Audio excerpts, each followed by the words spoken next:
Hello students, कैसे हैं आप सब। आई होप, मुझे उम्मीद है कि आप सब अच्छे होंगे। आज मैं आप सबका स्वागत करता हूं मां शारदे पाउटा इंस्टीट्यूट पर। आज की जो हमारी क्लासें हैं वो CUT जेट से ऑनलाइन क्लासेस ली जाएंगी और टाइम टेबल से आप सबको क्लासें मिलती रहेंगी। आज का जो हमारा टॉपिक है वो मैट्रिक्स से है, पार्ट फर्स्ट। जिस टॉपिक के अंदर आप लोगों को एडिशन, सब्ट्रैक्शन और find the value of x, जिसमें हम एक्स के मान निकालना सीखेंगे। ठीक है ना। तो let's begin today class students, so please now आज के की क्लास स्टार्ट करते हैं हम। तो जैसे कि आप सबको दिखाई दे रहा है, फर्स्ट क्वेश्चन है इन द मैट्रिक्स ए। एक मैट्रिक्स गिवन है हमारे पास में और आपको राइट करना है। फर्स्ट क्वेश्चन है the order of the matrix. जब आपके सामने कोई मैट्रिक्स गिवन हो, ठीक है ना, इस चैप्टर के अंदर इस टॉपिक में हमारा जो है वो एडिशन, सब्ट्रैक्शन और एक्स से रिलेटिव जो हमारी चीज़ें हैं वो हम सीखेंगे। तो जैसे आप सबके पास में कोई अगर मैट्रिक्स दिया गया है, मैट्रिक्स गिवन है, तो जैसे कि इस मैट्रिक्स के अंदर 3 पॉइंट पूछे गए आपसे। फर्स्ट पॉइंट है the order of the matrix. Order का मतलब यहाँ ये है कि हमें कोटी फाइंड फाइंड करनी है। ऑर्डर का मतलब हमारा यहाँ पर है कि हमें यहाँ कोटी फाइंड करनी है।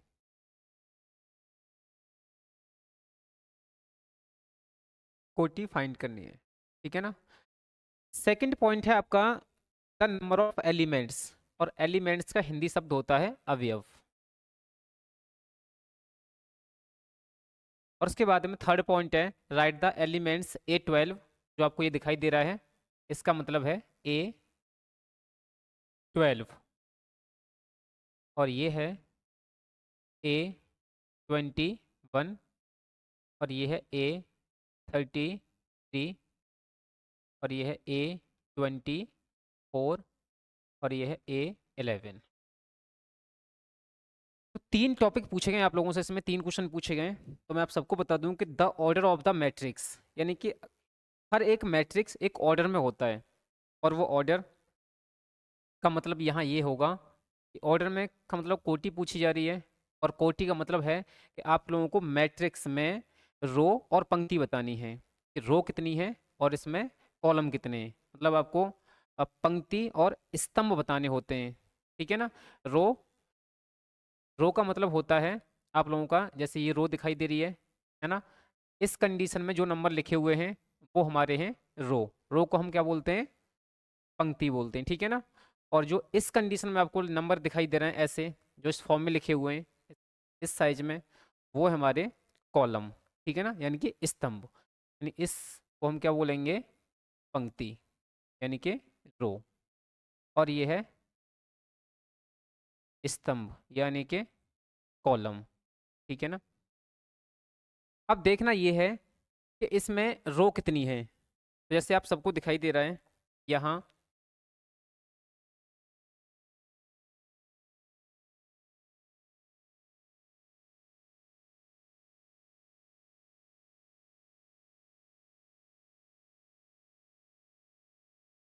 चलिए अब देखते हैं। तो हमें जब ऑर्डर फाइंड करना हो तो आपको इसमें रो दिखाई दे रही है। एक फर्स्ट रो है, एक सेकंड रो है एंड ये थर्ड रो है। तो मैं लिखूंगा यहाँ 3 इंटू। अब कॉलम, कॉलम कितने इसमें? 1 2 3 4, तो यहाँ लिखा जाएगा 4। और यहाँ H की जगह पे यहाँ कोई नंबर, यहाँ एक नंबर है, मतलब 3 नंबर दे रखा है, ठीक है ना। तो the order of the matrix, इस मैट्रिक्स का जो ऑर्डर है वो है 3 इंटू 4। जब भी आपसे ऑर्डर पूछा जाए तो ऑर्डर में केवल आप लोगों को इसकी पंक्ति काउंटिंग करनी है कि इसमें पंक्ति कितनी है। तो एक फर्स्ट पंक्ति, ये सेकंड पंक्ति एंड ये थर्ड पंक्ति। तो आपको थर्ड लिखने, 3 लिखने। और उसके बाद में कॉलम, तो कॉलम में आपको ऐसे इस तरीके से वो करना है काउंटिंग। तो first, second, third and fourth. तो ये हो गया फोर्थ। तो 3 इंटू 4 यही होती है मैट्रिक्स की, यानी कि आप व्यू की कोटि, जिसे हम हिंदी में बोलते हैं आप व्यू की कोटि, और इंग्लिश में मैट्रिक्स ऑफ द ऑर्डर या ऑर्डर ऑफ द मैट्रिक्स।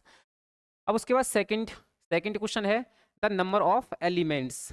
अब जो एलिमेंट्स होते हैं ना, एलिमेंट्स का मतलब हिंदी शब्द होता है अवयव, कि उसमें अवयव कितने हैं। अवयव का मतलब जो मैट्रिक्स में जो नंबर लिखे हुए हैं वो टोटल नंबर कितने हैं। तो मैट्रिक्स में आप काउंटिंग करोगे तो 1 2 3 4 5 6 7 8 9 10 11 12, जो टोटल नंबर हैं वो 12 हैं। लेकिन हम इस तरीके से काउंटिंग करके फाइंड नहीं करते एलिमेंट्स को फाउंड किया जाता है। जो आपको अभी ऑर्डर निकाला था ना, ये 3 इंटू 4, इसी का मल्टीप्लाई करेंगे तो एलिमेंट्स बनेंगे टोटल 12। एलिमेंट्स कितने होंगे? 12। यानी कि आप लोगों को रो और कॉलम का मल्टीप्लाई करना होता है एलिमेंट्स में, है ना। जब भी एलिमेंट्स पूछे जाएं आप लोगों से, अवयव पूछे जाएं, तो अवयव का फॉर्मूला क्या होगा? अवयव इज इक्वल टू पंक्ति इंटू स्तंभ। जब आपसे एलिमेंट्स पूछे जाएं यानी कि आपसे अवयव पूछे जाएं, तब आपको और स्तंभ का मल्टीप्लाई करना है, यानी ये आपकी पंक्ति हो गई और ये स्तंभ हो गए, ठीक है ना। आई होप, मुझे उम्मीद है कि आपकी समझ में एलिमेंट्स और ऑर्डर आपकी समझ में आ गया होगा। चलिए थर्ड क्वेश्चन देखते हैं कि थर्ड क्या है इसमें। अब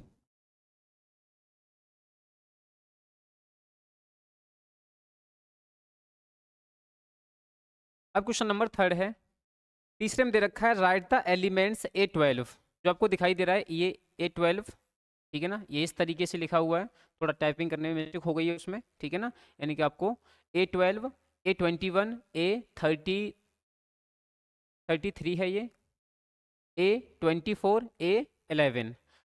अब जो मैट्रिक्स आपके पास में गिवन है, हर एक मैट्रिक्स के अंदर आपको बताया गया है बेसिक में, ये जो फर्स्ट टर्म होता है वो A11 होता है। यानी कि मैट्रिक्स का जो फर्स्ट वाला जो टर्म होता है, ये जो टर्म आपको दिखाई दे रहा है, इस टर्म का नाम क्या है? A11। और ये है A12, और ये है A13 एंड A14।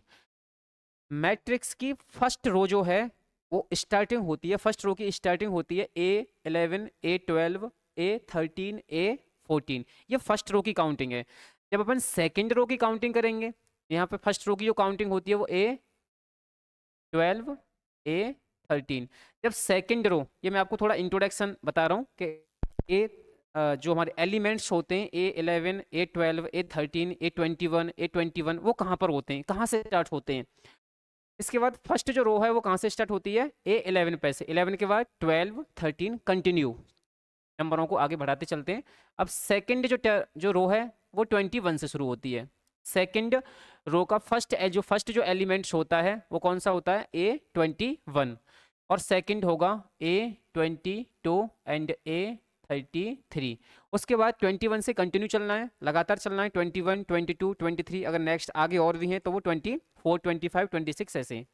अब हम भी थर्ड रो का जो फर्स्ट एलिमेंट होता है वो होता है 31, A32, A33। इस तरीके से यहाँ पर भी कंटिन्यू चलते हैं, 33, 34, 35।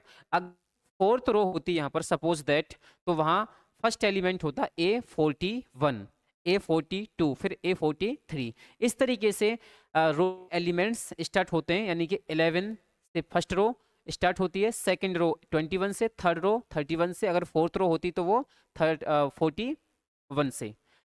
अब ये एलिमेंट्स फाइंड करने हैं, इसमें पूछा है राइट द एलिमेंट्स। आप लोग को ये एलिमेंट्स बताना है कि A12 एलिमेंट्स कहाँ पर है यहाँ पर। तो आप देख सकते हो कि A12 एलिमेंट यहाँ पर है, ठीक है ना। तो 21 ये हो गया आपका 22, ये कौन सा है? 22। अब देखो मैंने यहाँ पर केवल 3 टर्म लिखे हैं, 3 एलिमेंट लिखे हैं, 11, 12, 13, लेकिन इसमें कहाँ तक लिखे हैं? 1, 2, 3, 4 तक। तो हम इसे कंटिन्यू आगे बढ़ा सकते हो आप लोग, अगर इसे आगे बढ़ाना चाहते हो, ठीक है ना। तो अगर इसे और भी आगे ले के जाना चाहो तो आप थोड़ा सा इसे आगे और लेके जा सकते हो। ये हो गया 33, और ये 34, और ये 24, और ये आएगा फिर यहाँ A14, ठीक है। अब आप इस मैट्रिक्स से इसको कंपेयर कर सकते हो कि इसमें फर्स्ट पूछा गया है A12। ये जो A12 है, A12 का एलिमेंट्स कौन सा है? तो आपको दिखाई दे रहा है A12 यहाँ पर है, ठीक है ना। ये है A12 की वैल्यू कितनी हो गई? 15। उसके बाद सेकंड है A21, A21। तो 21 जो एलिमेंट है वो कहाँ पर आता है? फर्स्ट, सेकंड रो का फर्स्ट एलिमेंट, तो ये हो गया 21, यानी कि 3.5। फिर नेक्स्ट है A33। अब A33 कहाँ से होगा? देखो 33 कहाँ से स्टार्ट हो रहा है हमारा थर्ड रो का फर्स्ट से, अब 31, 32, 33 यानी कि -5। नेक्स्ट है A24, A24। अब 24 देखो कहाँ से स्टार्ट होगा, 21, 22, 23 एंड 24 यानी कि 12। तो A24 का एलिमेंट्स कितना है 12। लास्ट है कि A11। A11 कौन सा होगा, A11 मैट्रिक्स का फर्स्ट एलिमेंट होता है। मैट्रिक्स का फर्स्ट एलिमेंट कौन सा होता है A11, तो ये हो गया 2। तो आई होप, मुझे उम्मीद है कि आप सबकी समझ में ये आ चुका होगा अब तक कि हम किसी मैट्रिक्स के एलिमेंट्स कैसे फाइंड करते हैं, ठीक है ना। वेरी मोस्ट इंपॉर्टेंट टॉपिक है आप सबका ये, कि आप सबको ये पता होना चाहिए। और कि ऑर्डर कैसे फाइंड करते हैं, एलिमेंट्स कैसे फाइंड करते हैं, ठीक है ना। उसके बाद में एलिमेंट्स की जो वैल्यू दी जाती है A12, A31, A22, A24, इन सबको कैसे फाइंड करना होता है। तो आप लोगों को मैट्रिक्स का ये इंट्रोडक्शन है, ठीक है ना। इसका ये पता होना चाहिए कि मैट्रिक्स के जो फर्स्ट एलिमेंट होते हैं रो कहाँ से स्टार्ट होती है। तो रो को आप पता लगाओगे तो ये क्या है 11 से, फर्स्ट रो कहाँ से स्टार्ट होती है 11 से, 11, 12, 13, 14। सेकंड रो यहाँ से स्टार्ट है, थर्ड रो 31 से स्टार्ट है, ठीक है ना। तो चलिए नेक्स्ट क्वेश्चन देखते हैं अपना। क्वेश्चन नंबर थर्ड है, ठीक है ना, सॉरी सेकंड है। सेकंड में दे रखा है find AV and BA if A is equal to, matrix दे रखा है and B matrix, then find A plus B। हमें फाइंड करना है कि A देन फाइंड AV, इसमें AV फाइंड करना है, ठीक है ना। और इसमें ये सेकंड क्वेश्चन में थोड़ी सी यहाँ टाइपिंग करने पर मिस्टेक हो रही है, ठीक है ना। ये नहीं आएगा यहाँ पर, तो आप यहाँ से ना पढ़ें, इसे कैंसिल करें, ठीक है ना। यहाँ AB इस क्वेश्चन में ये यहाँ पर नहीं है, इसे मैं काट दे रहा हूँ, ठीक है ना। ये कैंसिल है यहाँ से। सवाल सेकंड यहाँ से है कि if A is equal to matrix and B, ये मैट्रिक्स है, देन फाइंड A B। जब दो मैट्रिक्सों का हमें सम करना हो तब हम मैट्रिक्सों का सम कैसे करेंगे, ठीक है ना। तो मैट्रिक्स A दे रखा है पहले, A इज इक्वल टू में है √3, 1, -1, 2, 5, 7। अब उसके बाद में है B, जो B मैट्रिक्स है वो ये है 2, 7, 4, -2, 3, 6, ठीक है ना। अब हमें फाइंड करना है कि A प्लस B, यानी कि A और B जो दो मैट्रिक्स हैं उनका सम कितना होगा। तो मैं लिखूंगा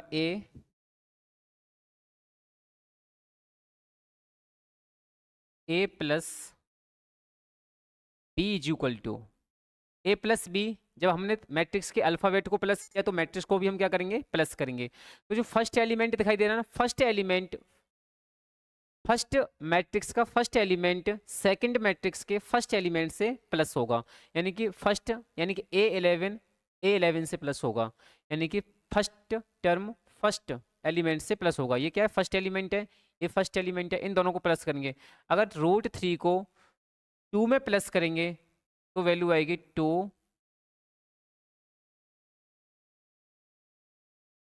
√3। क्या आप बता सकते हैं ये वैल्यू आ सकती है इसकी।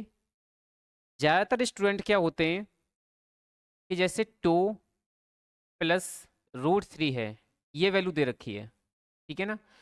अगर हम प्लस करेंगे तो ये वैल्यू रहेगी, लेकिन आप लोग करते क्या हो, मैट्रिक्स के जो रूट वाले जो नियम हैं, ठीक है ना, जो आपके पॉइंट हैं वो आप सबको रूट में अगर कोई नंबर प्लस करना हो, हमें एक सेकंड यहाँ देख लें थोड़ी देर के लिए, ठीक है ना। मैं सीरीज कर रहा हूँ ताकि आप ऐसे प्लस ना करें। चलिए देखो, √3 और √3, इन दोनों नंबरों को प्लस कर सकते हैं। रूट में नंबर प्लस करने के लिए रूट के इंटीरियल जो नंबर हैं, जो नंबर अंदर लिखे हुए हैं, इक्वल होने चाहिए, तब हम रूट के नंबरों को प्लस करते हैं। तो हम इसे प्लस करेंगे तो यहाँ 1 होता है और यहाँ भी 1 है, तो ये हो गया 2√3। अगर ये ऐसे होता √3 प्लस √4, तो मैं इसको प्लस नहीं कर सकता था, क्योंकि यहाँ √3 है और वहाँ √4 है। तो रूट के जो रूट में है उनको प्लस करने के लिए रूट के अंदर वाला जो नंबर है, इंटीरियल जो नंबर है, वो सेम होना चाहिए, ठीक है ना। आई होप, मुझे उम्मीद है कि आपकी समझ में आ गया होगा कि रूट वाले नंबरों को कैसे प्लस करना होता है, और यही माइनस का नियम होता है, ठीक है ना, रूट में कॉमन होना चाहिए। तो मैं 2 को यहाँ प्लस करूंगा, रूट 3 में तो प्लस नहीं होगा, तो प्लस लगा केवल अपन लिखेंगे ऐसे 2 प्लस रूट 3। उसके बाद सेकंड को सेकंड के साथ प्लस करेंगे, 1 को 7 में प्लस करेंगे तो 8। अब -1 को 4 में प्लस करेंगे तो ये हो गया 3। अब कितनी वैल्यू रहेगी हमारी, 3 रहेगी। अब देखिए सेकंड रो में आएंगे, जो सेकंड रो है, यहाँ सेकंड, फर्स्ट रो के साथ प्लस होती, सेकंड रो सेकंड रो के साथ प्लस होगी। 2 को प्लस करेंगे -2 में, तो वैल्यू रहेगी 0, ठीक है ना। ये 2 प्लस में है और ये 2 माइनस में है, तो +2 और -2 0। फिर 5 को प्लस करेंगे 3 में, 5 और 3 8, और 7 को प्लस करेंगे 6 में, तो 7 6 होते हैं 13। और यही हमारी वैल्यू है a+b की। जब a और b दो मैट्रिक्स को ऐड किया गया है, ऐड करने का नियम आपकी समझ में आ गया होगा, रो को रो के साथ प्लस करना है, बस एलिमेंट्स सेम होने, एलिमेंट्स a11 का a11 के साथ प्लस करना होता है, a12 को a12 के साथ प्लस करना होता है, यानी कि एलिमेंट्स है ना जो वो सेम के साथ सेम प्लस होता है। चलिए क्वेश्चन नंबर 3 देखते हैं। नेक्स्ट क्वेश्चन हमारा, if a is equal to a matrix and b matrix then find 2a। यहाँ पे क्या दे रखा है, 2a। तो 2a फाइंड करने के लिए हम क्या करेंगे, यहाँ पर 2a minus b is equal to, यहाँ दे रखा है 2a, लेकिन मैट्रिक्स क्या हमारा 2 है, तो हम क्या करेंगे, इस मैट्रिक्स के अंदर 2 का मल्टीप्लाई कर देंगे, यानी कि a, लेकिन यहाँ पे क्या दे रखा है, यानी कि ये 2 का मल्टीप्लाई हुआ है, मतलब यहाँ इस मैट्रिक्स में 2 का मल्टीप्लाई करेंगे। तो 2 का मल्टीप्लाई है जब किसी मैट्रिक्स के अंदर, जैसे a एलिमेंट्स दे रखा है ये, और a की वैल्यू कितनी है 1 2 3, फिर 2 3 1, ये मैट्रिक्स है a, और हमें निकालना है 2a कि 2a कितना रहेगा। तो 2a का मतलब ये हो गया कि 2 का मल्टीप्लाई करना है मैट्रिक्स A में, और अगर किसी नंबर का मल्टीप्लाई मैट्रिक्स में करेंगे तो मैट्रिक्स के अंदर जितने एलिमेंट्स होते हैं ना, जितने अवयव होते हैं, यानी कि अवयव के अंदर जितने अवयव होते हैं, हर एक साथ मल्टीप्लाई होता है, यानी कि 2 का मल्टीप्लाई यहाँ होगा, पहले 2 1 जा 2, फिर 2 का 2 में करेंगे 4, फिर 2 का 3 में 6, फिर 2 का 2 में 4, फिर 2 का इस 3 में 6, फिर 2 का इस 1 में 2 1 जा 2। ये वैल्यू है 2a की। अगर यहाँ सपोज दैट 3a होता तो मैं 3 का मल्टीप्लाई करता मैट्रिक्स में, 4a होता तो मैं 4 का मल्टीप्लाई करता। जो भी नंबर यहाँ पर मल्टीप्लाई के लिए यहाँ आपको दिखाया जाता, उस नंबर का मल्टीप्लाई करना होता है एलिमेंट्स में।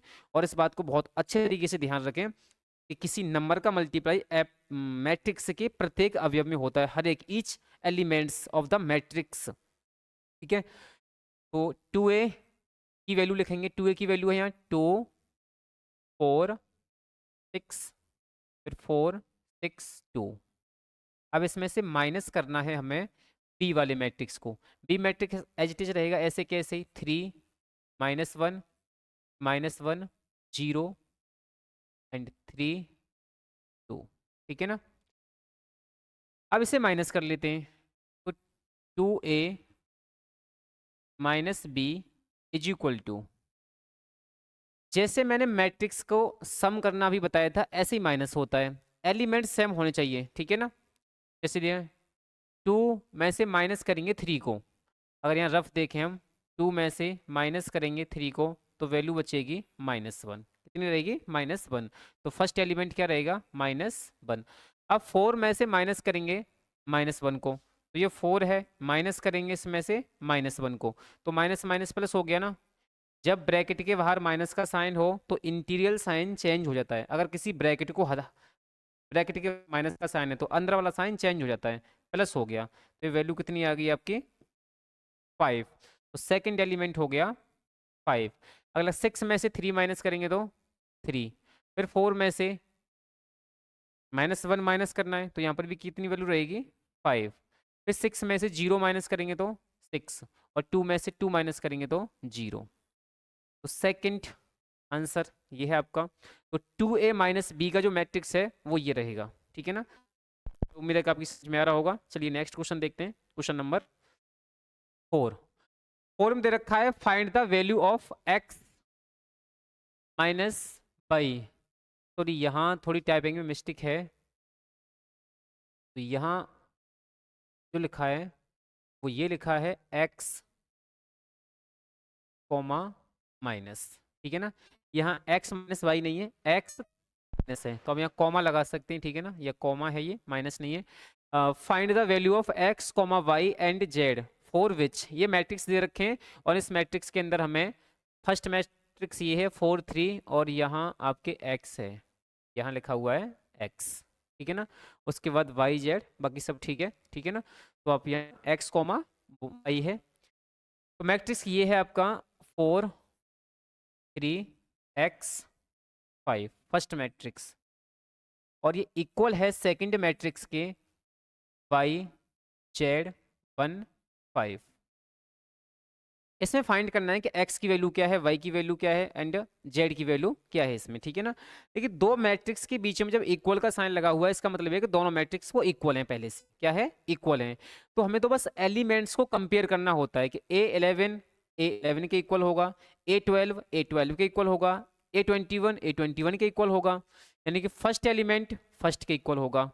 तो फर्स्ट एलिमेंट यहाँ क्या है 4 और यहाँ पर क्या है y, तो y की वैल्यू कितनी हो गई 4, ठीक है ना। आई होप, मुझे उम्मीद है आपकी समझ में आ गई होगी कि y की वैल्यू कैसे फाइंड की है। फर्स्ट एलिमेंट यहाँ 4 है और यहाँ y, तो ये एलिमेंट a11 है और ये भी कितना है a11 है, तो a11 तो a11 के इक्वल होगा क्योंकि यहाँ इक्वल का साइन लगा हुआ है, तो y की वैल्यू कितनी हो गई 4। उसके बाद यहाँ सेकंड एलिमेंट z है और यहाँ सेकंड 3 है, तो z की वैल्यू हो गई 3, ठीक है ना। उसके बाद x का ये सेकंड रो है, सेकंड रो का फर्स्ट एलिमेंट होता है a21, तो यहाँ 21 ये है, तो x की जो वैल्यू है वो ये है 1, ठीक है ना। ये x बाई z की वैल्यू रही, ठीक है ना। कैसा आ गया आप सबकी समझ में। चलिए नेक्स्ट देखते हैं, क्वेश्चन नंबर 5 है। अब क्वेश्चन नंबर 5 में दे रखा है find the value of a, यहाँ पर भी कॉमा है ये, ठीक है ना। यहाँ लिखा हुआ a comma b comma c and d for which, minus नहीं है, यहाँ कॉमा लगा हुआ है, ठीक है ना। एंड d फॉर विच, ये मैट्रिक्स दे रखे हैं, इसमें हमें a b c and d की वैल्यू फाइंड करनी है। तो जब भी हम कभी ऐसे दो मैट्रिक्स में इक्वल का साइन लगा हुआ अभी मैंने बताया था, तो एलिमेंट को कंपेयर करते हैं। a11 इक्वल होता है, ठीक है ना। तो फर्स्ट एलिमेंट क्या है इसमें, a11 एलिमेंट जो है वो है a minus b is equal to है -1, ठीक है ना। उसके बाद सेकंड है 2a, तो ये तो आपका हो गया फर्स्ट, ठीक है ना। सेकंड है 2a plus C is equal to में 5, ठीक है ना। सेकंड एलिमेंट यानी a12 है जो एलिमेंट है वो a12 इसके इक्वल होगा 5 के इक्वल। अब यहाँ देखो ये भी क्या है a, यहाँ पे दे रखा है 2a माइनस b, तो मैं इस एलिमेंट को 0 के इक्वल करूंगा, किसके इक्वल करूंगा, 0 के इक्वल होगा ये। लेकिन यहाँ ए बी है तो मैं ए बी वाले के नीचे ही लिख दे रहा हूँ, यहाँ इसे इक्वेशन नाम दे दो फर्स्ट, और ये हो गया 2a minus B is equal to 0, ये है सेकंड इक्वेशन। और उसके बाद ये है सी डी, यहाँ लिख दे रहे हैं इसको इक्वेशन नंबर थर्ड, और एक फोर्थ है 3c plus D is equal to 13, और ये इक्वेशन नंबर 4, ठीक है ना। इसके 0 के इक्वल 3c प्लस डी 13 के इक्वल। तो इसमें टोटल जो इक्वेशन है वो 4 इक्वेशन है। अगर आपकी 2 से ज़्यादा इक्वेशन बन रही हैं या 2 इक्वेशन बन रही हैं, तो दो इक्वेशन को सॉल्व करने के लिए हमें उसमें वेरिएबल नंबर सेम होने चाहिए। दोनों इक्वेशन में या तो एक्स वाई होने चाहिए, या बाई जेड होने चाहिए, या ए बी होने चाहिए। जो भी दो वेरिएबल नंबर हैं वो दोनों इक्वेशन में होने चाहिए। जैसे फर्स्ट इक्वेशन में a माइनस बी है, यानी a और b दो वेरिएबल नंबर हैं, दो चर संख्याएं a और b। तो मैं इस समीकरण को उसी समीकरण के साथ हल करूंगा जिसमें a और b दोनों चर संख्या दे रखी होंगी, दोनों की दोनों वेरिएबल नंबर होंगे। तो सेकंड में मुझे a और b दोनों मिल रहे थे, अन्य थर्ड और फोर्थ में a और b दोनों नहीं है एक साथ, तो इसलिए मैंने समीकरण 1 और 2 को चुना है हल करने के लिए, ठीक है ना। आप भी ऐसा ही करें, जब भी समीकरण हल करें तो वेरिएबल नंबर मैच कर लें। अब यहाँ साइन चेंज कर देते हैं सेकंड इक्वेशन के, ये माइनस हो गया क्योंकि ये 2a प्लस में है तो माइनस हो गया, ये माइनस है तो प्लस, और ये जीरो है तो प्लस में था माइनस, ठीक है ना। Zero non negative and non positive, zero ना तो पॉजिटिव होता है ना नेगेटिव होता है, तो अब जीरो का साइन चेंज करें या ना करें। अब यहाँ देखोगे ये b माइनस में, ये b प्लस में, b से b कैंसिल हो गया, और ये a प्लस में 2a माइनस में, तो यहाँ बचा minus a is equal to minus 1, और माइनस से माइनस कैंसिल हो गया तो a की वैल्यू आई 1, ठीक है ना। इस तरीके से मैंने a की वैल्यू फाइंड की है, a की वैल्यू यहाँ पर 1। अब जो a की वैल्यू 1 है, ये a की वैल्यू मुझे उस समीकरण में पुट करनी है जहां a के साथ कोई दूसरी चर संख्या है। दूसरी चर संख्या है यहाँ पर c, a यहीं तो आया है इसमें थर्ड वाली इक्वेशन में, ठीक है ना। तो मैं लिखूंगा put a is equal to 1 in equation number third, यानी कि समीकरण 3 में a बराबर 1 रखने पर, a का मान कितना है 1 रखने पर, तो ये था 2a plus C is equal to 5। तो यहाँ 2 का 2, a की वैल्यू 1 है तो 1 रख दी, plus C is equal to 5। अब 2 का मल्टीप्लाई 1 में करेंगे 2 ही रहेगा, ठीक है ना। फिर plus C is equal to 5, 2 को 5 की तरफ भेजेंगे तो c is equal to 5 minus 2, और c इज इक्वल टू हो गया 3, तो c की वैल्यू है 3 यानी कि 3, ठीक है ना। अब मुझे c की वैल्यू उस समीकरण में पुट करनी पड़ेगी जहां c के साथ कोई दूसरा वेरिएबल नंबर आया है, ठीक है ना, दूसरी कोई मतलब चर संख्या है, तो यहाँ d आ गया। तो अब यहाँ लिखेंगे कि put c is equal to 3 in equation number fourth. तो फोर्थ समीकरण क्या है 3c plus D is equal to 13। तो c की वैल्यू पुट करेंगे तो यहाँ 3 तो यहाँ पहले से ही है, इस c की वैल्यू कितनी है 3 है, तो c की जगह पे आ गया 3, फिर plus d is equal to 13, 3 3 जा 9 plus d is equal to 13। अब d 9 को हम ट्रांसफर करेंगे 13 की तरफ, तो 13 माइनस 9, अब d इज इक्वल टू 4, तो d की वैल्यू कितनी है 4 है। इस तरीके से हम लोगों ने वैल्यू फाइंड की है, ये a की वैल्यू है, उसके बाद ये c की वैल्यू है, और ये d की वैल्यू है, ठीक है ना। अब b की वैल्यू कोई बची क्या इसमें समीकरण, हाँ b की वैल्यू फाइंड करनी है अभी तो, ठीक है ना। चलिए b की वैल्यू देखें कि b की वैल्यू कैसे फाइंड करनी है। जो a की वैल्यू हमने 1 फाइंड की है, ये a की वैल्यू उस समीकरण में पुट करनी है जहां b हो, तो b तो फर्स्ट और सेकंड दोनों में था, ठीक है ना। तो यहाँ लिख लेंगे put a is equal to 1 in equation first में पुट कर दे रहे हैं, तो फर्स्ट समीकरण था a minus B is equal to minus 1, यहाँ a की वैल्यू मुझे 1 पुट करनी, तो ये 1 हो गया, minus B is equal to minus 1, इस प्लस 1 को माइनस 1 की तरफ लेके जाएंगे तो माइनस वन हो जाएगा, ठीक है ना। तो ये हो गया minus B is equal to minus 2, minus से माइनस कैंसिल, तो b की वैल्यू आ गई 2, ठीक है ना। चलिए, तो b की वैल्यू 2 है, मैंने v की वैल्यू बाद में फाइंड किया, जैसे ये समीकरण फाइंड किया तो मैं वापस अगर इसी में a की वैल्यू पुट करता तो b की वैल्यू पहले निकल आती, पर बात एक ही है, ठीक है ना। या पहले फाइंड करें या बाद में, तो इस तरीके से a की वैल्यू, b की वैल्यू, c की वैल्यू एंड d की वैल्यू फाइंड की है। चलिए नेक्स्ट क्वेश्चन देखते हैं, क्वेश्चन नंबर 6 है, और क्वेश्चन नंबर 6 में ये बताया जा रहा है कि इफ ये मैट्रिक्स दे रखा है एंड सेकंड मैट्रिक्स ये है, find the value of a b c and x, इसके अंदर तो आपकी बार 6 वेरिएबल नंबर हैं, 6 चर संख्याएं दे रखी हैं, a b c, और उसके बाद में एक x y z, ठीक है ना।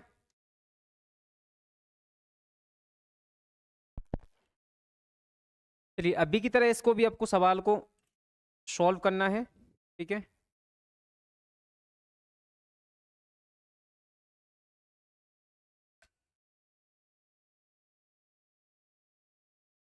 तो हम क्या करेंगे कंपेयर करेंगे, इक्वल है यानी कि इसके जो एलिमेंट्स हैं वो एलिमेंट्स को इक्वल लगा के लिखना है, ठीक है ना। तो फर्स्ट है x+3, फर्स्ट है आपका x+3। तो फर्स्ट को लिख ले रहे हैं अपन x+3 is equal to first element second matrix के फर्स्ट एलिमेंट के इक्वल होगा 0 के, ठीक है ना। उसके बाद सेकंड देखेंगे, सेकंड जो है सेकंड है z+4। जो z+4 है वो किसके इक्वल होगा, 6 के इक्वल होगा, तो 6 लिख लिया, ठीक है। अब उसके बाद थर्ड है 2y-7, 3 इक्वल का साइन आ गया, ये थर्ड एलिमेंट है, थर्ड के इक्वल होगा 3y-2, ठीक है ना। चलिए पहले मैंने x y z के फाइंड करके दिखा रहा हूँ आपको कि x y z के कैसे फाइंड करने हैं, ठीक है ना। मैंने मतलब फर्स्ट मैट्रिक्स के फर्स्ट रो ली है और सेकंड मैट्रिक्स की फर्स्ट रो ली है, फर्स्ट रो के एलिमेंट्स लिए। तो मैं 3 को 0 की तरफ ट्रांसफर करूंगा तो प्लस से माइनस हो गया, तो x की वैल्यू आ गई -3। x की वैल्यू समझ में आ गई आप सबके कैसे फाइंड की है। x की जो वैल्यू है वो कितनी है हमारी, -3। अब z की वैल्यू फाइंड करेंगे तो z is equal to 6 -4, z is equal to 2। तो z की वैल्यू है यहाँ से 2, यानी कि +4 है, राइट साइड लेके जाएंगे तो -4। फिर 2y है यहाँ 2y। अब 3y को मैं इस तरफ लेके जाऊंगा तो उस तरफ से प्लस से माइनस हो गया इस तरफ। जब 3y इस तरफ गया तो यहाँ बचा -2। अब कांस्टेंट नंबर को यानी कि एक अचर संख्या को -7 को उस तरफ लेके जाएंगे तो ये हो गया +7। 2y - 3y -y is equal to 5 और y इज इक्वल टू -5। तो y की वैल्यू हो गई 5, यानी ये -y है, 2 तो माइनस में, ये 7 प्लस में है, तो 2 में से 7 में से 2 माइनस करेंगे तो 5। ये माइनस यहाँ से हटके आगे नंबर पे चला जाता है तो हो गया -5। तो y की वैल्यू हो गई -5। चलिए x y z ये आपकी तीनों की वैल्यू समझ में आ गई होगी। अब देखते ये हैं कि अगली वैल्यू कैसे फाइंड करनी है, ठीक है ना। अगली वैल्यू है आपकी a b और c। चलिए ए बी सी की वैल्यू देखें कि अब ए बी सी को किसके इक्वल लेना है। फर्स्ट जिस जगह जहां एलिमेंट्स ए बी सी है ना, हमें वही एलिमेंट लेने हैं। तो देखो ए यहाँ पर है, ठीक है ना, यानी कि a-1, a-1 किसके इक्वल होगा, -3 के इक्वल, ठीक है। क्योंकि सेकंड रो में 21 ये 22, सेकंड रो ये है 21 22, ठीक है ना। अब उसके बाद मुझे बी वाला टर्म लेना है, बी वाला ये है एलिमेंट b-3। तो इसमें ये है तो इसमें फर्स्ट ये आ गया 2v+4। अब सी वाला इसमें तो कोई है नहीं, बट यहाँ पर है सी, सेकंड रो में लास्ट टर्म है, यानी कि 21 22 23, यहाँ 0 के इक्वल होगा इसमें, यानी कि 2c+2 इज इक्वल टू 0। ये हो गया आपका। अब कांस्टेंट नंबर को कांस्टेंट नंबर की तरफ हमें मतलब ट्रांसफर करना होता है, एक अचर संख्या को अचर की तरफ लेके जाते हैं, चर को चर की तरफ। तो ये हो गया a इज इक्वल टू -3, इस -1 को इस तरफ लेके गए तो +1 और a is equal to -2, a की वैल्यू है -2। उसके बाद यहाँ b है, इस b वाले टर्म को इस तरफ लेके जाएंगे तो माइनस में हो गया और इस तरफ बचा 4, -3 इस तरफ गया तो +3 और यहाँ -b इज इक्वल टू 7। -2 में से ये b जाएगा तो -b बचेगा और b की वैल्यू हो गई -7, ठीक है। नेक्स्ट है सी वाला, तो ये 2c इज इक्वल टू +2 को 0 की तरफ मतलब ट्रांसफर करेंगे तो प्लस से इस तरफ हो गया -2 और c इज इक्वल टू -2, ये अपॉन में जाएंगे 2, ये आप डायरेक्ट भी कैंसिल कर सकते हो, तो 2 से 2 cancel, c is equal to हो गया -1। तो c की वैल्यू है -1। आई होप, मुझे उम्मीद है कि आपकी समझ में आ गया होगा मैंने x y z and a b c की वैल्यू किस तरीके से फाइंड की है। चलिए देखते हैं नेक्स्ट क्वेश्चन की ओर। क्वेश्चन नंबर 8 है, इफ 2 दे रखा है यहाँ पर, ये मैट्रिक्स है प्लस ये मैट्रिक्स, उसके बाद is equal to matrix, then find the value of x and y, x y की। तो जब भी मैट्रिक्स के बाहर कोई नंबर मल्टीप्लाई में है तो इसका मतलब ये है कि उस नंबर का मल्टीप्लाई करना है मैट्रिक्स में, ठीक है ना। यानी कि 2 का मल्टीप्लाई इस मैट्रिक्स के ईच एलिमेंट प्रत्येक अवयव में मल्टीप्लाई होना है। तो ये मैट्रिक्स इस तरीके से रहेगा फिर 2x 2x, फिर 2 5 जा 10, फिर 2 का मल्टीप्लाई 7 में 14, फिर 2 का ये हो गया 2y माइनस 6, इस तरीके से। फिर प्लस, ये ऐसे ही रहेगा, यहाँ तो कोई नंबर मल्टीप्लाई में है ही नहीं, तो 3 माइनस 4 1 2 इक्वल टू में इस तरफ मैट्रिक्स है 7 6 15 और 14। एक्स और वाई की वैल्यू फाइंड करनी है, तो एक्स और वाई के एलिमेंट लेंगे। यहाँ एक्स का एलिमेंट है 2x, ये प्लस का साइन आ गया, इसमें प्लस फर्स्ट एलिमेंट फर्स्ट के साथ प्लस होगा यानी कि 3, फिर ये इक्वल का sign, first element first element first element 7, ठीक है ना। इस तरीके से इक्वेशन नंबर फर्स्ट बनी। अब बाई की वैल्यू फाइंड करेंगे, तो सेकंड रो में A21 ये 22 है, यानी कि सेकंड रो में सेकंड टर्म है, तो ये होगा 2y माइनस 6, ये प्लस का साइन, और इस वाले मैट्रिक्स में से क्या लेंगे हम, इस 2 को प्लस करेंगे, इसमें 2 रहेगा, इक्वल टू में यहाँ कौन सा नंबर आएगा 14, इसमें से जो एलिमेंट लिया जाएगा वो 14 लिया जाएगा। अब ये तो हो गया इस तरफ 2x equal to 7 minus 3, 2x equal to 4, और 2 से 4 कैंसिल हो गया 2 टाइम, तो x इक्वल टू 2 वैल्यू रही इसकी, ठीक है ना। अब यहाँ देखेंगे, ये तो हो गया बेटा 2y, 6 माइनस में ये 2 प्लस में है, तो ये हो गया माइनस 4, यहाँ इक्वल टू 14, माइनस 4 को ट्रांसफर करेंगे 14 की तरफ, तो हो गया 18, माइनस 4 उस तरफ जाके प्लस 4 हो जाएगा, और प्लस 4 को हम 14 में प्लस तो 18, और 2 से 18 कैंसिल होगा मेरे भाई 9 बार, तो y की वैल्यू आ गई 9। इस तरीके से x और y की वैल्यू फाइंड की है, आप देख सकते हैं, ठीक है ना। चलिए नेक्स्ट क्वेश्चन देखते हैं, क्वेश्चन नंबर 8 है। अब क्वेश्चन नंबर 8 में दे रखा है x प्लस वाई का ये मैट्रिक्स है, एंड x माइनस वाई का ये मैट्रिक्स दे रखा है, then find x and y। तो हमें क्या करना है कि दोनों जो मैट्रिक्स हमें दे रखे हैं, ठीक है ना, जैसे आप लोगों ने क्लास 10th के अंदर 2 इक्वेशन सॉल्व की होंगी, जैसे x plus y equal to 12, x minus y equal to 4, ठीक है ना। तो वहां हम इक्वेशनों को जैसे प्लस करके जैसे सॉल्व करते थे ना, 2 इक्वेशन को जिसमें 2 वेरिएबल नंबर होते थे 10th क्लास के अंदर, जो आप लोगों ने एलिमिनेशन मेथड या सब्स्टिट्यूशन मेथड से सॉल्व की थी, सेम इसी तरीके से हमें यहाँ पर भी फॉलो करना है, ठीक है ना। अब देखना ये कि हमें दोनों मैट्रिक्स में एक्स और वाई की वैल्यू फाइंड करनी है, तो मैं क्या करूंगा, यहाँ पर जो फर्स्ट मैट्रिक्स है और सेकंड मैट्रिक्स है, एक बार इनको प्लस कर लेंगे और एक बार इनको माइनस कर लेंगे। तो एक बार प्लस कर ले रहे हैं, यानी कि एक्स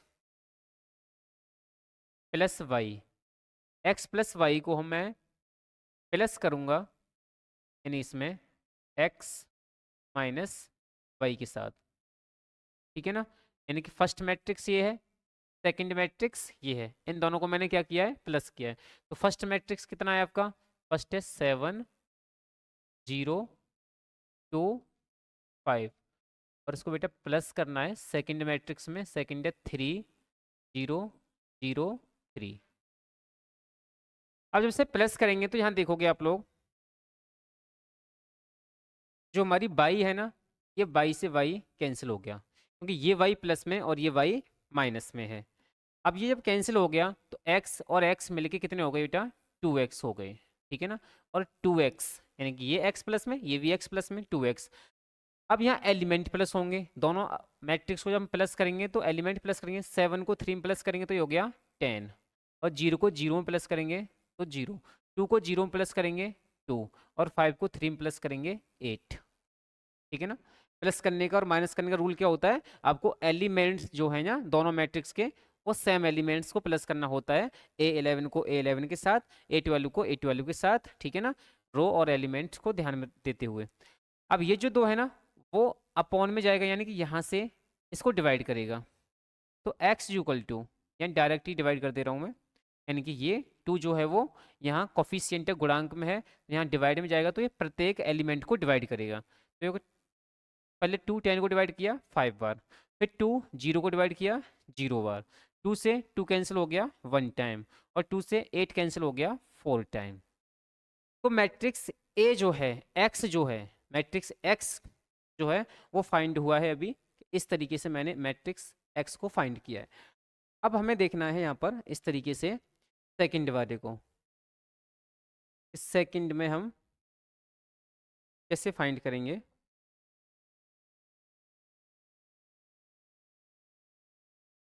चलिए सेकंड,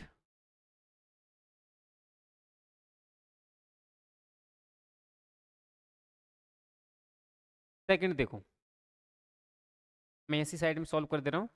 अब मैंने जैसे इनको एक बार प्लस किया था, यहाँ इन दोनों मैट्रिक्सों को एक बार क्या किया था, ऐड किया था। अब मैं एक बार इनको सब्ट्रैक्शन करूंगा, ठीक है ना, SUBTRACT।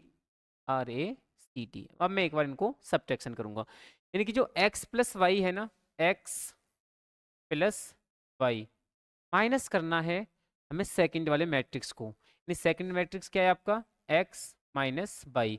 और जब भी हमारे माइनस के बाद में कोई एक ऐसा नंबर आए इसमें दो वेरिएबल हो, तो दो वेरिएबल हमारे ब्रैकेट का साइन लगा के लिखते हैं, ठीक है ना। अब उसके बाद मैट्रिक्स लिखना है। मैट्रिक्स है 7 0 2 5।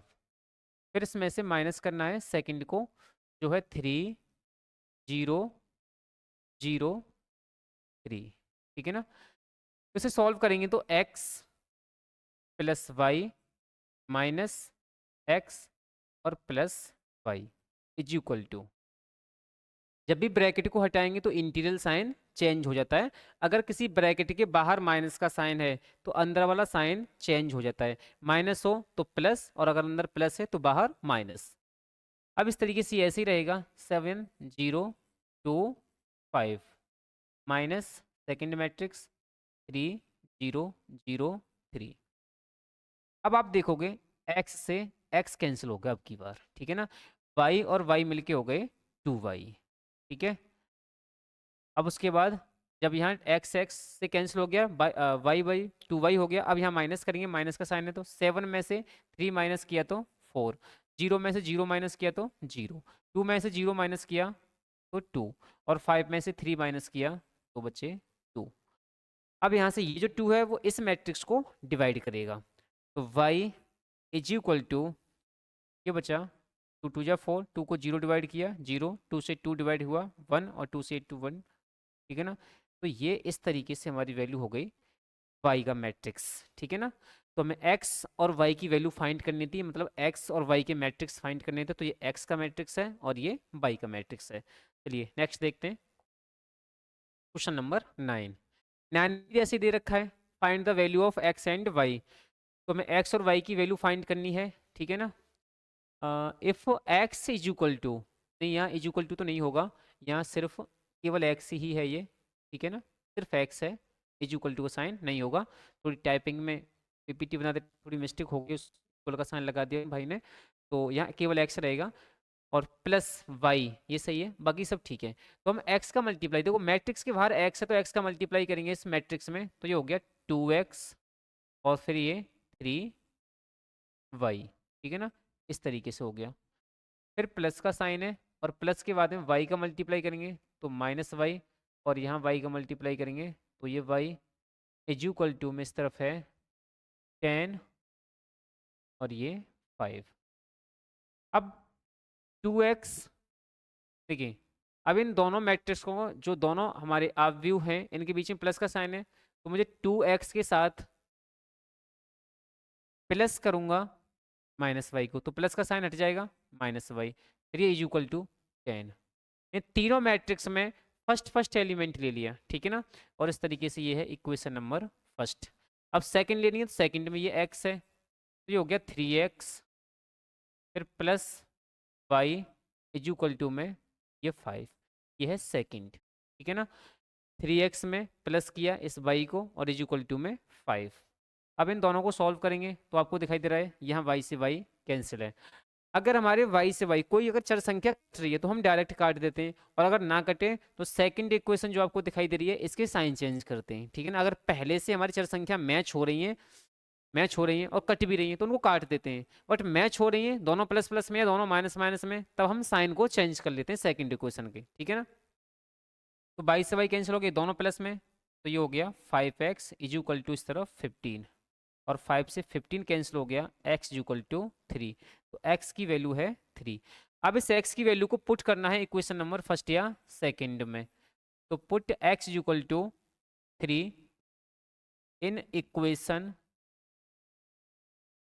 Number first. Equation number first या सेकंड में, दोनों में भी आप x की वैल्यू को पुट कर सकते हो। तो मैंने फर्स्ट लिखा है, तो यहाँ 2x minus y is equal to 10 है। x की वैल्यू मुझे 3 पुट करनी है, तो ये हो गया 2 इंटू एक्स की value 3 minus y is equal to 10। तो 2 3 जा 6 minus y is equal to 10। Minus y is equal to 6 को मैं ट्रांसफर करूँगा 10 की तरफ, तो -6। अब minus y is equal to 4 और y की वैल्यू हो गई -4। ये माइनस यहाँ से सामने जाएगा 4 के पास, तो y की वैल्यू हो गई -5। ये x की वैल्यू 3 है और y की वैल्यू -4 है। नेक्स्ट क्वेश्चन देखते हैं अब, क्वेश्चन नंबर 10, ठीक है ना, लास्ट क्वेश्चन है इस टॉपिक का। सिंपलीफाई करना है। ये दे रखा है, देखो इस मैट्रिक्स के बाहर है हमारा cos थीटा। अब ये जो हमारा मैट्रिक्स दे रखा है ये रेशियो में दे रखा है, यानी कि आप लोगों ने क्लास 10th के अंदर ये मतलब ट्रिगोनोमेट्री के रेशियो पढ़े होंगे, 6 रेशियो साइन cos 10 वगैरह, उसके शेप में दे रखा है। तो देखो मैट्रिक्स के बाहर मल्टीप्लाई में cos है, तो cos का मल्टीप्लाई होगा इस पूरे मैट्रिक्स में, और यहाँ साइन मल्टीप्लाई में तो यहाँ पर साइन का मल्टीप्लाई होगा, ठीक है ना। तो cos का मल्टीप्लाई cos के साथ होता है, तो ये हो गया cos स्क्वेयर थीटा, ठीक है ना। cos का मल्टीप्लाई साइन में होगा, तो ये हो गया cos theta into sine theta. अब इसी cos का यहाँ होगा इस साइन में, तो ये हो गया minus cos theta into sine theta. अब cos का इस cos के साथ मल्टीप्लाई करेंगे, तो cos स्क्वेयर थीटा, ठीक है ना। ये cos का मल्टीप्लाई करने के बाद मैट्रिक्स बना है। फिर प्लस यहाँ साइन का साइन के साथ मल्टीप्लाई करेंगे, तो साइन स्क्वेयर थीटा, और साइन का मल्टीप्लाई cos में होगा माइनस cos में, तो ये हो गया minus sine theta into cos theta. अब साइन का सेकेंड रो में मल्टीप्लाई करना है, साइन का इस कॉस में करेंगे, तो sine theta into cos theta. अब साइन का साइन के साथ होगा, तो ये हो गया साइन स्क्वेयर थीटा। मल्टीप्लाई समझ में आ गया होगा। कॉस का कॉस के साथ किया कॉस स्क्वायर हो गया, कॉस का साइन के साथ किया कॉस और साइन दोनों मल्टीप्लाई में रहेंगे, कॉस का फिर माइनस साइन के साथ तो माइनस तो रहेगा, कॉस और साइन हो गए। अब कॉस का कॉस के साथ किया कॉस स्क्वायर। इस तरीके से साइन का मल्टीप्लाई किया है चारों एलिमेंट्स में, ठीक है ना। अब प्लस का साइन है, अब इनको प्लस करेंगे, यानी कॉस स्क्वायर को प्लस करना है साइन स्क्वायर में, तो मैं लिखूंगा cos square theta plus sine square theta, ये रहेगा प्लस करके। अब उसके बाद सेकंड एलिमेंट ये है, ये सेकंड है, इसके साथ प्लस करना है, तो प्लस करेंगे इसको, तो ये प्लस करके आपका हो गया, देखिए कॉस